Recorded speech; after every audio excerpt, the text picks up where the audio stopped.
Alors, suite de notre analyse des pièces du jeu d'échecs, et donc dans la première partie, on est arrivé à cette conclusion assez passionnante qu'on a l'espérance, l'amour et la foi pour le roi, la reine et le fou. Et là, cette fois-ci, pour le cavalier, la tour et le pion, sans dire encore de quelle vertu je pense qu'il s'agit, on va avoir 3 degrés de l'intelligence en fait.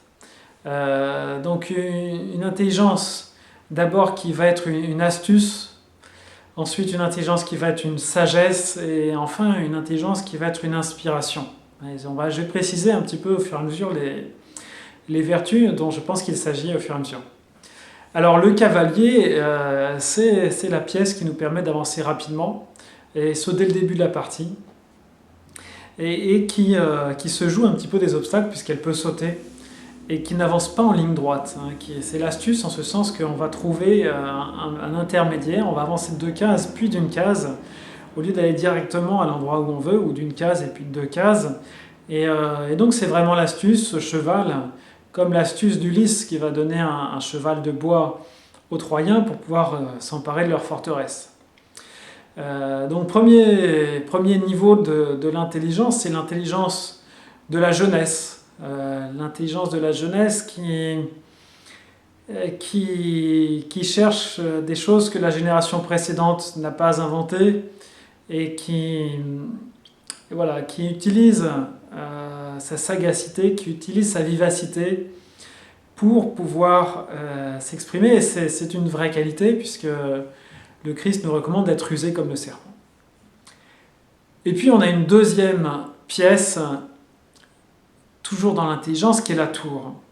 Alors une intelligence beaucoup plus lourde, beaucoup plus pondérée, mais aussi qui va nous apporter une protection. La tour protège le roi, et quelle vertu peut donc correspondre à cette protection et à aussi ce caractère vertical où on va étudier les choses que nous ont laissées les personnes qui nous ont précédés. Cette verticalité, cette transmission qui va après nous permettre de planifier les choses, d'avancer dans un plan horizontal, puisque le mouvement de la tour, il est à la fois horizontal et vertical. Ce qui me semble correspondre de façon vraiment convaincante à ça, c'est la sagesse, donc il y a un deuxième niveau d'intelligence. Et pourquoi il y a la moitié des pièces qui expriment l'intelligence, puisque ces 3 pièces dont je parle expriment l'intelligence, parce que le jeu d'échecs, c'est pas un jeu artistique, c'est un jeu d'intelligence. Donc c'est normal que la moitié des pièces expriment cette intelligence. Et donc la tour, c'est une intelligence qui a acquis une maturité, qui se fait un petit peu moins confiance à elle-même que le faisait le cheval, et qui maintenant commence à s'en référer à la sagesse de ceux qui l'ont précédé. Et donc la tour exprime cette vertu de la sagesse qui nous protège, qui va protéger notre roi, et grâce à laquelle on va pouvoir éviter quantité d'erreurs et se protéger. Et puis, dernière pièce, dans les 6 pièces du jeu d'échiquier, du jeu d'échecs, le pion. Le pion, c'est la pièce la plus petite. On va du plus grossier au plus subtil en taille, depuis le roi jusqu'au pion. Et je ne pense pas que ce soit un hasard, mais on monte dans des plans de lettres de plus en plus élevés, du plan physique, ensuite l'amour qui est plus dans le plan énergétique, ensuite la foi et la vérité qui sont plus dans le domaine de l'émotion, la foi, et puis ensuite le plan intellectuel, et puis des niveaux de plus en plus spirituels du plan intellectuel. Et donc le pion, c'est le plus petit. C'est aussi celui qui est dans le pied. C'est le fantassin en fait. C'est les troupes qui sont devant, ce sont évidemment des fantassins. Peons, c'est des fantassins dans d'autres langues. Et donc ce pion comprend qu'il ne peut pas y arriver seul. Le pion, dans les échecs, un pion isolé a une valeur très faible, il est très vulnérable. Mais par contre, une ligne de pions, peut faire reculer même le roi. 3 pions peuvent faire reculer le roi, par exemple, ou se défendre contre une tour. Et, et là-dedans, c'est l'humilité en fait qui s'exprime à travers le symbole du pied, à travers le symbole de la petitesse. Mais pour continuer dans ce que j'expliquais en début de vidéo, donc c'est un 3e niveau d'intelligence, et ça va être le génie qui s'en remet. Donc dans la sagesse, vous voyez, on s'en remet déjà à quelque chose qui nous vient de nos ancêtres, mais dans le génie, on va s'en remettre complètement à la muse, et la muse qui est une envoyée de Dieu. C'est un ange qui est une muse, et donc qui nous transmet des choses divines auxquelles on n'aurait pas pu avoir accès par notre intelligence pratique. Dans cette humilité, c'est une qualité de la pensée parce qu'on s'évalue de façon juste, pas de façon plus haute que ce qu'on est réellement. Et c'est cette humilité qui nous permet aussi d'arriver à au dépassement le plus complet. Je trouve qu'un des exemples les plus frappants, les plus parlants d'humilité, ce sont ces 4, alors là ils ne sont pas 8 mais ils sont 4, on n'est quand même pas très loin, les 4 hobbits de Tolkien, qui sont les pièces les plus petites de la Compagnie de l'Anneau, mais qui sont celles qui vont faire les plus grandes prouesses. Et justement, ils vont le faire dans une solidarité. Il n'y a pas de Frodon sans Sam. C'est Sam qui va porter Frodon le plus loin. Donc une intelligence qui est l'intelligence de se savoir petit et de savoir qu'on dépend des autres. Voilà. Je ne pense pas qu'il soit nécessaire d'en dire plus.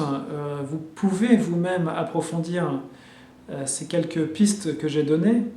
Et ce qui est beau, c'est que justement, on rentre dans ces vertus, on les voit s'exprimer. Et ça donne au jeu d'échecs une certaine poésie, si on veut, qu'on peut rapprocher, par exemple, justement de la poésie de la communauté de l'anneau, de voir que chaque vertu est différente par son positionnement, par ce qu'elle véhicule. Et c'est beau, je trouve, de voir ces vertus qui se mettent en place sur le champ de bataille et qui se complètent les unes les autres.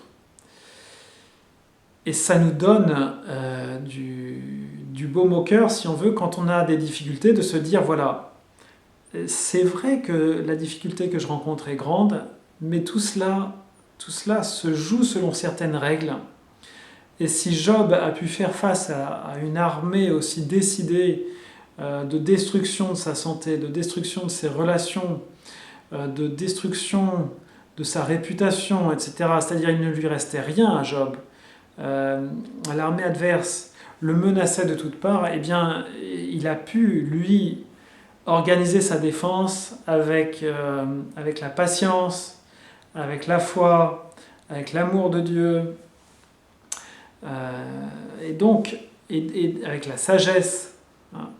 Et donc je trouve inspirant d'avoir cette relation aux vertus qui est une relation vivante. Pas seulement des êtres de papier, l'amour, la foi, l'espérance, mais des êtres angéliques qui sont présents autour de nous et qui nous donnent des forces qui nous dépassent.